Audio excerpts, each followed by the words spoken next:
Books for ever में खुशामदीद। Novel सितारा शाम जिसकी राइटर हैं आमना रियाज, उसकी ये 54 एपिसोड है। तो आइए जल्दी से स्टार्ट करते हैं इस एपिसोड को बगैर किसी देर के। मावा ने हरासा होकर दरवाज़ा पीट डाला था, लेकिन जल्दी उसे एहसास हो गया कि कोई भी कोशिश बेकार रहेगी। दरवाजे को बाहर से बंद किया गया था और इस काम में इतनी एहतियात से काम लिया गया था कि दरवाजे के नज़दीक बैठने के बावजूद वो कुंडी लगने की आवाज़ नहीं सुन सकी थी। कुछ देर दरवाजे को बजाने और मदद के लिए पुकारने के बाद वो थककर और कदरे मायूस होकर बैठ गई। तस्नीम का बाप दोबारा गहरी नींद में जा चुका था, गो कि अगर वो जाग भी रहा होता तो भी कोई ख़ास फ़ायदा ना होता, क्योंकि वो तो मावा से भी ज़्यादा बेबस था। वहाँ बैठकर मावा को अपनी हमाकत और उलझी हुई ज़िंदगी का एहसास असर न हुआ था। अभी वो इन्हीं सोचों में उलझी हुई थी कि माँ दरवाजे की दूसरी तरफ उसे खटके का एहसास हुआ। मावा सरत से दरवाजे की तरफ लपकी। दरवाज़ा खुला और जो चेहरा उसे दिखाई दिया वो जलाल का था। चलो, इससे कबल कि वो सूरत हाल का तयन कर पाती, जलाल ने उस पर एक नज़र डालने के बाद कहा था। साथ ही वो आगे बढ़ गया था। जलाल, मावा ने उसे बेसाख्ता पुकारा था। जलाल, प्लीज़ मेरी बात सुनो। मावा 2 कदम उसकी तरफ आई थी। शायद बात करने के लिए इससे अच्छा मौका उसे दोबारा न मिल पाता, लेकिन उसकी आवाज़ पर रुकने के बजाय जलाल आगे बढ़ता जा रहा था, यहाँ तक कि वो दोनों हवेली के मरकज़ी हिस्से के करीब पहुँच गए। रुको जलाल, तुम मेरी बात क्यों नहीं सुन रहे? मावा ने सामने आकर उसका रास्ता रोका था। तुम्हारी ज़रूरी बातें मैं फिर किसी वक्त भी सुन सकता हूँ, जलाल ने झुंझला कर कहा था। अगर बीजान को अभी खबर मिल गई कि मैंने तुम्हें इस कोठरी से आज़ाद करवा लिया तो वो फिर तुम्हें वहीं पहुँचा देंगी और मैं कुछ भी नहीं कर सकूँगा, और इसके बाद तुम्हारा वही हशर होगा जो तस्नीम के बाप का हो रहा है। जलाल ने कुछ लम्हों का तवक्कुफ़ किया था। मावा की आंखें कुछ फैल सी गई थी। वो चश्मे तसव्वुर से खुद को उस चारपाई पर बेयारो मददगार लेटा हुआ देख रही थी जो तस्नीम के बाप के लिए मखसूस थी। इससे पहले कि कोई आ जाए हमें यहाँ से निकल जाना चाहिए, जलाल ने कहा था। मावा ने बिना सोचे समझे उसकी तकलीद की। हवेली की 2-4 राहदारियाँ मुड़ने के बाद जलाल उसे एक कमरे में ले आया था। जब तक मैं वापस ना आऊँ इस कमरे से बाहर निकलने की हमाकत मत करना। लेकिन जलाल, मावा ने कहना चाहा, मगर जलाल जल्दी में था। फिर बात करेंगे मावा, अभी मैं जल्दी में हूँ, तुम प्लीज़ बाहर ना निकलना। वो बाहर निकलता चला गया। मावा ने लॉक लगने की आवाज़ सुनी थी। फिर वो गिरने के अंदाज में सोफे पर बैठ गए। एक कमरे से निकलकर वो दूसरे कमरे में कैद कर दी गई थी, और ऐसा क्यों हुआ था वो ये भी नहीं जानती थी। सिर्फ वजूहात के मुतल्लिक क्या सराई कर सकती थी सो कर रही थी, क्योंकि उसके पास इसके अलावा कोई चारा नहीं था। शबी हॉस्पिटल के कॉरिडोर में खड़ा था जब उसने अपने मोबाइल फ़ोन पर जन्नत बेगम की कॉल रिसीव की। शबी, तुम वापस कब आ रहे हो? मैं जिस काम के लिए आया था वो अभी पूरा नहीं हुआ, शबी ने कुछ देर सोचने के बाद कहा था। उसकी नज़रें उस दरवाजे पर मरकूज़ थी जहाँ वलीद को रखा गया था। अभी कुछ देर पहले उसकी मुलाकात इनिया से हुई थी। उसने शबी का शुक्रिया अदा किया था कि वो बर वक्त ना सिर्फ वलीद को हॉस्पिटल ले आता बल्कि उन्हें इत्तला भी दे दी थी। दानियाल हसन ने अलबत्ता ऐसी कोई जहमत गवारा ना की थी। मैं जिस काम के सिलसिले में आया था वो अभी पूरा नहीं हुआ भाईजान, शायद 2-3 दिन मज़ीद रुको, शबी ने कहा था। क्या कोई बहुत ज़रूरी काम है? जन्नत बेगम ने पूछा। नहीं, कोई इतना ख़ास भी नहीं। शबी को जन्नत बेगम के अंदाज़ में कुछ ख़ास बात का एहसास हुआ था। ठीक है, फिर तुम वापस आ जाओ। खैरियत तो है ना बीजान? हाँ खैरियत है, लेकिन हवेली में तुम्हारी ज़्यादा ज़रूरत है, इसलिए मैं चाहती हूँ तुम अभी वापस आ जाओ, जन्नत बेगम ने हुक्मिया अंदाज में कहा था। मैं अभी नहीं आ सकूँगा बीजान, अभी काम बाकी है, शबी ने कहा था। काम फिर कभी कर लेना, मैंने कहा ना, यहाँ तुम्हारी मौजूदगी ज़्यादा ज़रूरी है। लेकिन अच्छा ठीक है, शबी ने अपनी नागवारी पर काबू पाते हुए कहा था। मैं तुम्हारा इंतज़ार कर रही हूँ। जन्नत बेगम ने फ़ोन बंद कर दिया था। शबी ने फ़ोन जेब में रखते हुए बेजारी से नफ़ी में सर हिलाया था। कभी कभी जन्नत बेगम अपने अहकामात से उसे जिज करके रख देती थी। वो उसी मुतल्लिक सोच रहा था जब यूं ही उसकी नज़र कॉरिडोर के किनारे पर पड़ी। इनिया की मैयत में हवास बागता सी सरवत आ रही थी। उनका बस न चलता था कि उड़कर यहाँ तक पहुँच जाए। शबी दीवार से टेक लगाए खड़ा था। उन्हें आता देखकर वो सीधा हुआ, लेकिन सरवत उस पर नज़र डाले बगैर कमरे में चली गई थी। शबी के दिल में होक सी उठी। गैर इरादी तौर पर वो चाहता था कम से कम सरवत उसके सर पर हाथ ही फेर दे, लेकिन उनके अंदाज में सिर्फ वलीद के लिए फिक्रमंदी थी, सिर्फ इसके लिए आंसू थे। हर बार की तरह इस बार भी वलीद उसे खुद से ज़्यादा खुशकिस्मत महसूस हुआ था। इस बात ने उसके दिल में पहले से मौजूद हसरतों को और बढ़ा दिया था। जलाल ने फिलफौर शबी को कॉल की थी। तुम कहाँ हो शबी, वापस कब तक आना है? उसने बाजलत पूछा था। क्या क़यामत आ गई है भाई? शबी झुंझला गया। अभी विजान का फ़ोन आया था, वो भी यही पूछ रही थी। अच्छा, विजान ने भी तुम्हें कॉल की थी? जलाल कुछ हैरान हुआ। हैरत है, बाद में हैरान हो लेना, पहले मुझे बता दो आखिर मामला क्या है। नहीं, फ़ोन पर बताने वाली बात नहीं है, तुम वापस आ जाओ तब भी बात होगी। कितनी देर में पहुंच जाओगी? जलाल ने बताकर पूछा। मेरा आज वापसी का इरादा नहीं है, लेकिन बीजान का ऑर्डर है कि आज ही वापस आऊँ। शबी का अंदाज उकताहट अमीर था। लेकिन तुम तो आज ही वापसी के इरादे से गए थे, मेरा ख्याल था अब तक तो वापसी के लिए निकल भी गए होगे। हाँ, इरादा तो खैर यही था कि आज ही वापस आऊँगा, लेकिन यहाँ एक मसला हो गया था। उसने मुख्तसर लफ्ज़ों में वलीद के मुतालिक उसे बता दिया। जब तक पुलिस इंक्वायरी मुकम्मल नहीं कर लेती मेरा निकलना मुश्किल है। आई विटनेस के तौर पर मेरा बयान लिया जाएगा और ये बात मैं बीजान को भी नहीं बता सकता कि वापस क्यों नहीं आ रहा। वो तो सुनते ही क़यामत खड़ी कर देंगी कि मैं अम्मी की फैमिली के साथ हूँ। उसने झिझकते हुए कहा था। कोई और वक्त होता तो यकीनन जलाल उसके मुंह से सरवत के लिए अम्मी का लफ्ज़ सुनकर खुश होता, लेकिन उस वक्त तो वो खुद उलझा हुआ था। हाँ, तुम्हारा वहाँ रहना ज़रूरी है, लेकिन शबी मुझे भी यहाँ तुम्हारी ज़रूरत है। तुम किसी भी तरह वापस आने की कोशिश करो। आखिर हुआ क्या है? बीजान की तो खैर अपनी बात मनवाने की आदत है, तुम्हें क्या मुसीबत पड़ी है? जलाल ने हकीकत हाल से आगाह करने से पहले गहरी सांस ली थी। तुमने बताया था कि बीजान मावा को सज़ा देने का इरादा रखती हैं, लेकिन ये नहीं बताया था कि वो क्या प्लानिंग कर रही है, और मेरे तो वहमो गुमान में भी नहीं था कि वो मावा को कैद करके रखेंगी। क्या मतलब? शबी उलझा। यार, बीजान ने मावा को पिछली कोठरी में बंद करवा दिया था गैर मुआयना मुद्दत के लिए। वो तो मुझे तस्नीम ने खबर दे दी और मैंने बर वक्त मावा को वहाँ से निकाल लिया, वरना बीजान ने तो कान खबर ना होने देनी थी कि मावा को ज़मीन निकल गई या आसमान खा गया। तो ये कौन सा नई बात है? बीजान हमेशा से मुलाजमिन को सज़ा देने के लिए वहाँ कैद करवाती रही हैं। शबी ने गहरी सांस भरते हुए कहा था।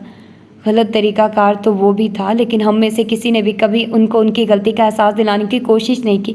सब ने आंखें और कान बंद कर रखे कि जो हो रहा है, जैसे हो रहा है, उसे वैसे चलने दे। जलाल के ये एतराज़ात नए नहीं थे, वो अक्सर इस तरह की बात किया करता था। ये अलग बात है कि शबी ने कभी उसकी बातों पर कोई ख़ास ध्यान नहीं दिया। वो जन्नत बेगम का सबसे बड़ा हमायती था, लेकिन आज उसे जाने क्यों जन्नत बेगम की ज़्यादतियों का एहसास हो रहा था। शायद सरवत को वालहाना वलीद की तरफ बढ़ता देखकर उसके अंदर की महरूमियाँ जाग उठी थी और उसे हर इंसान के अमल में बुराइयाँ नज़र आने लगी थी। ठीक कह रहे हो। फिर मावा और फिर मुलाजमीन और मावा की हैसियत में ज़मीन आसमान का फ़र्क है। बीजान को हरगिज़ ऐसा नहीं करना चाहिए। बात हैसियत की नहीं, इंसानियत की है, जलाल ने कहा। बहरहाल तुम आ जाओ, बीजान को सिर्फ तुम हैंडल कर सकते हो। मेरे लिए ये काम बहुत मुश्किल है। और फिर पता नहीं वो मावा के बारे में क्या सोच बैठी है। उन्होंने उससे कोई नुकसान पहुँचाया तो मैं ज़िंदा नहीं रह सकूँगा। शबी, अच्छा, फिल्मी हीरोज़ की तरह ज़्यादा इमोशनल होने की ज़रूरत नहीं है। मावा इस वक्त कहाँ है? शबी ने उससे लताड़ते हुए पूछा था। मैंने उसे तुम्हारे कमरे में छुपाया। बीजान तो यही समझ रही है कि वो कोठरी में। उन्होंने तस्नीम को धमकाकर मावा को वहाँ बंद करवाया था, लेकिन तस्नीम ने मुझे बता दिया। अगर बीजान को अभी इत्तला मिली कि मावा वहाँ नहीं है तो वो क़यामत उठा देंगी। इसलिए मैं चाहता हूँ तुम आ जाओ। उनके गुस्से को काबू करना दुनिया का मुश्किल तरीन काम है। अच्छा ठीक है, मैं आने की कोशिश करता हूँ। शबी ने नाचार हामी भर ली थी। शबी ने पुलिस एहलकार को आता देखकर फ़ोन बंद कर दिया था। उन्होंने आते ही रस्मी इंक्वायरी शुरू कर दी थी। दानियाल हसन की चूँकि यहाँ मौजूदगी ज़रूरी थी, सो उन्हें भी अंदर से बुलवा लिया गया था। रस्मी बातचीत के बाद पुलिस के एहलकारों ने शबी को जाने की इजाज़त दे दी थी, लेकिन दानियाल हसन इस मामले में कुछ तजब्जुब का शिकार थे। शबी ने इस बात को साफ महसूस किया था। तभी जब दानियाल हसन ने ऑफिसर से अकेले में बात करना चाही तो उसकी पेशानी पर बल पड़ गए थे। दानियाल साहब को आपसे मुतल्लिक कुछ तहफ़्फ़ुज़ात है मिस्टर शबी, इसलिए वो चाहते हैं जब तक उनके बेटे पर हमला करने वाले असल अफराद का पता न चल जाए, आपको शहर से बाहर जाने की इजाज़त न दी जाए। ऑफिसर ने चंद मिनट बाद कहा था। शबी का गुस्सा ऊद कर रहा था। What rubbish! आखिर इस बात से दानियाल साहब साबित क्या करना चाह रहे हैं? क्या उनका ख्याल है मैंने उनके बेटे को ज़ख्मी किया है? उसने पुरतैश लहजे में पूछा था। वो आपके बारे में शकूक का शिकार है, लिहाजा जब तक असल मुजरमों का पता न चल जाता आप आउट ऑफ स्टेशन नहीं जा सकते। देखिए, मेरा जाना बहुत ज़रूरी है, शबी ने कदर तहम्मुल से कहा था। सॉरी, इस मामले में हम कुछ नहीं कर सकते। जब तक मुद्दई मुतमईन नहीं हो जाता आपको परमिशन नहीं दी जा सकती।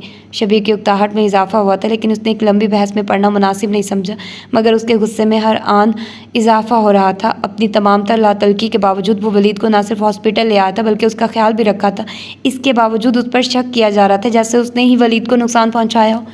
ठीक है, मैं दानियाल साहब से खुद बात कर लेता हूँ, उसने कहा और कमरे की तरफ बढ़ गया। दरवाज़ा नीमवा था। शबी ने दस्तक देने के लिए हाथ उठाया था कि अंदर से आती आवाज़ों ने उसका हाथ रोक लिया। गो कि ये बहुत मायूब बात थी, लेकिन वो कान लगाकर सुनने लगा क्योंकि अंदर उसी का जिक्र हो रहा था। शबी मुस्तकीम भट्टी का बेटा, वो भला मेरी या मेरे बेटे की भलाई क्यों चाहेगा? दानियाल हसन की आवाज़ तैश से पुर थी। अगर वो आपकी और आपके बेटे की भलाई ना चाहता तो वलीद को हॉस्पिटल क्यों लेकर आता? सरवत की आवाज़ भी तेज़ थी। मम्मी ठीक कह रही हैं डैडी। जिस वक्त मुझे हॉस्पिटल लेकर आए मैं होश में नहीं था, लेकिन मैं जानता हूँ इस समय शबी भाई का कोई हाथ नहीं है। वलीद की नडहाल आवाज़ उसे सुनाई दी। फ़िरोज़ और इब्तिहाज से कुछ अर्सा पहले ही मेरी दोस्ती हुई थी और वो लोग पैसे के लिए कुछ भी कर सकते हैं। 20,000 छीनने के लिए मुझे कत्ल भी कर सकते थे। इसमें शबी भाई का कोई कसूर नहीं है। वलीद मुस्तकिल उसकी तरफदारी कर रहा था। तुम खामोश रहो वलीद, अभी बच्चों इस ख़ानदान की फितरत से वाकिफ़ नहीं हो। घटिया और एहसान फरामोश। दानियाल हसन की बात ने जैसे उसे बेकाबू ही कर दिया था। आपको बोलते हुए एहतियात करना चाहिए। वो एक झटके से अंदर दाखिल हुआ था। तुम्हारी हिम्मत कैसे हुई कि छुपकर हमारी बातें सुनो? दानियाल हसन भड़क उठे थे। सरवत भी परेशान हो गई थी। मुझे छुपकर आपकी बातें सुनने की कोई ज़रूरत नहीं, आपकी बातें सारा हॉस्पिटल सुन रहा है, शबी ने भी साबका अंदाज में कहा था। गलती तुम्हारी नहीं है, उस ख़ानदान की है जिसने से तुम ताल्लुक़ रखते हो, उस तरबियत की है जो तुम्हें मिली है, तुम और तुम्हारा बाप। मेरे बाप को बीच में मत लाइए। शबी ने बामुश्किल अपना गुस्सा काबू किया हुआ था, लेकिन उसने घरा कर कहा था, सरवत इससे कहो यहाँ से चला जाए, वरना मैं ना जाने क्या कर बैठूं। तुम जाओ शबी, सरवत ने मन्नत भरे लहजे में कहा था। आप मुझसे जाने के लिए कह रही हैं जबकि मैं कोई इख्तलाफी बात भी नहीं कर रहा, शबी ने सदमे से कहा था। तुम चले जाओ, तुम्हारी यहाँ मौजूदगी मेरा घर ख़राब कर देगी। सरवत रोने लगी थी। कौन सा घर मम्मी? इनिया ने कहा था। वो घर जिसकी बुनियादें इतनी कमज़ोर है कि 18 साल बाद भी आपको उसके ढह जाने का खदशा रहता है। तुम खामोश रहो इनिया, दानियाल हसन घर आए थे, और तुम अगर अभी नहीं गए तो मैं सरवत को तलाक दे दूंगा। डैडी, वलीद और इनिया एक साथ हरासा हुए थे। ये हैसियत है आपकी इस आदमी के नज़दीक? शबी ने सरवत को देखा था। बहुत इसका रोब सह लिया। आप चले मेरे साथ। तुम जाओ शबी, सरवत रो रही थी। नहीं, मैं आपको लेकर जाऊंगा। उसने सरवत का हाथ पकड़कर बाकायदा उन्हें साथ घसीटने की कोशिश की थी। तुम जाओ शबी, सरवत मुस्तकिल रो रही थी। नहीं, आप चले शबी, मैं इस जलील आदमी के साथ आपको नहीं रहने दूंगा। वो उन्हें साथ ले जाना चाहता था, लेकिन उसी पल सरवत का हाथ उठा और उसके चेहरे पर नक्श कर हो गया। शबी गाल पे हाथ रख के हक्का बक्का उन्हें देख रहा था। ना सिर्फ वो बल्कि सबका यही हाल था। शबी आ गया था और जन्नत बेगम वाकई गुस्से में थी। ना सिर्फ जलाल उनके गुस्से से परेशान था, बल्कि मुस्तकीम और मंसूर भट्टी को भी फिक्र लाहक थी। सब उन्हें अपने इरादों से बाज रखने की अपनी सी कोशिश कर चुके थे, लेकिन जन्नत बेगम की एक ही रट थी, जब तक उस लड़की को सज़ा नहीं दूंगी मुझे सुकून नहीं आएगा। हिम्मत कैसे हुई उन माँ बेटी की कि मुझ पर उंगली उठाएं? ठीक है, फिर जो आपका दिल चाहे वो करें, शबी ने चिढ़कर कहा था। वो माँ से थप्पड़ खा कर आया था। अगले पिछले सारे ज़ख्म भरे हो गए थे। उन्होंने उस शख्स के लिए उसे थप्पड़ मारा था जिससे वो सारी ज़िंदगी खार खाता आया था। पहली बार माँ के लिए दिल में दबी मोहब्बत ने जोश मारा था, और पहली बार उसने मुँह की खाई थी। तज़हीक का शदीद तरीन एहसास रगों में बहने लगा था। ज़िंदगी में हर नेमत से नवाजे जाने के बावजूद खुद तरसी जो सारी ज़िंदगी उसके साथ रही, उस वक्त और भी ज़ोरावर हो गई थी। मुझे तुमसे यही उम्मीद थी कि कोई और मेरा साथ दे न दे, तुम ज़रूर मेरा साथ दोगे। जन्नत बेगम ने फ़ख्रिया नज़रों से उसे देखा था। किसी ने भी इस बात पर तबसरे की ज़रूरत महसूस नहीं की, हत्ता कि खुद शबी ने भी नहीं। वो तो बेजारी से नाक से मक्खी उड़ाकर फारिग हो बैठा था। सिर्फ जलाल था जो हरासा हुआ, लेकिन जन्नत बेगम के अगले मुतालबे ने तकरीबन सबको ही हक्का बक्का कर दिया था। मंसूर, तुम शाम तक किसी निकाह ख्वाह का इंतज़ाम कर लो। मैं चाहती हूँ आज रात तक मावा का निकाह शबी से कर दिया जाए। जितने सुकून से जन्नत बेगम ने यह बात कही थी, उतना ही सबको झटका शदीद लगा था। क्या कह रही हैं अभी जान? शबी ने सबसे पहले ज़बान खोली थी। उसके अंदाज में बेयकीनी भी थी और नापसंदीदगी भी।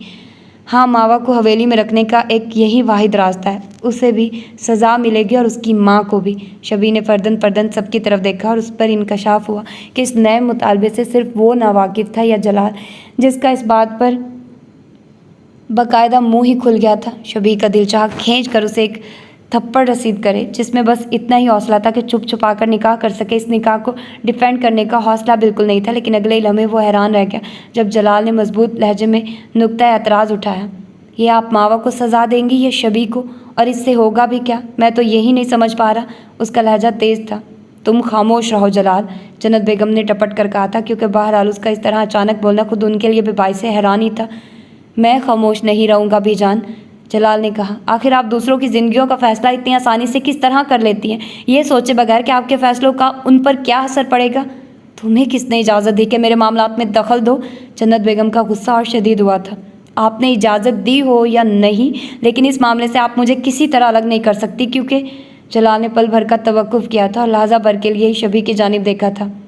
क्योंकि मावा मेरी मनकोहा है और मैं किसी कीमत पर उससे दस्तबरदार नहीं होऊंगा। उसने जैसे ताबूत में आखिरी कील ठोंक दिया था। फिजान से तौकीर साहब ने हॉस्पिटल चलने के लिए कहा था। वो तजब्जुब में पड़ गए। दिल से तो खैर राज़ी थे, लेकिन कोई तो बात थी जो उनकी मर्ज़ी के रास्ते में भी हाइल होती थी। मेरा नहीं ख्याल कि मेरा वहाँ जाना मुनासिब है। दानियाल भाई का कुछ पता नहीं, अगर हॉस्पिटल में मुझसे मिसबिहेव शुरू कर दिया तो शायद मैं भी अपना गुस्सा कंट्रोल ना कर सकूँ। यार, तुम कोई नफ्सियाती मरीज़ थोड़ा ही हो कि खुद पर काबू ही ना रख सको, तौकीर साहब ने झुंझा कर कहा था।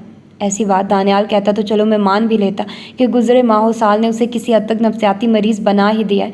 जो इंसान किसी एक ही बात को लकीर बनाकर ज़िंदगी भर पीटता रहे, वो उसके नफ्सियाती बिगाड़ की निशानी नहीं तो और क्या है।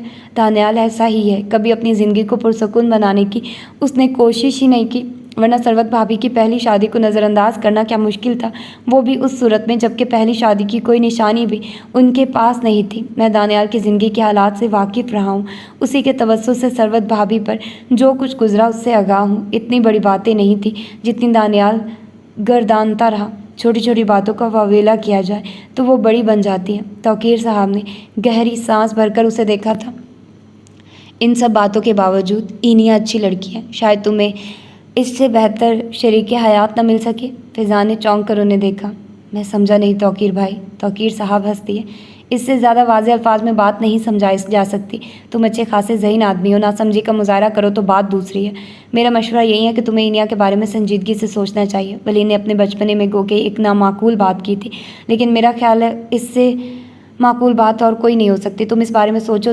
दूसरी सूरत में मैं खुद प्यार से बात करूंगा। इनिया में ऐसी कोई बात नहीं कि बेवजह उसे नज़रअंदाज किया जाए। तुम जैसे नालायक से लव मैरिज की तवक्को ही फजूल है, इसलिए अरेंज मैरिज ही सही, वरना तुम तो सारी ज़िंदगी छड़े ही फिरते रहोगे।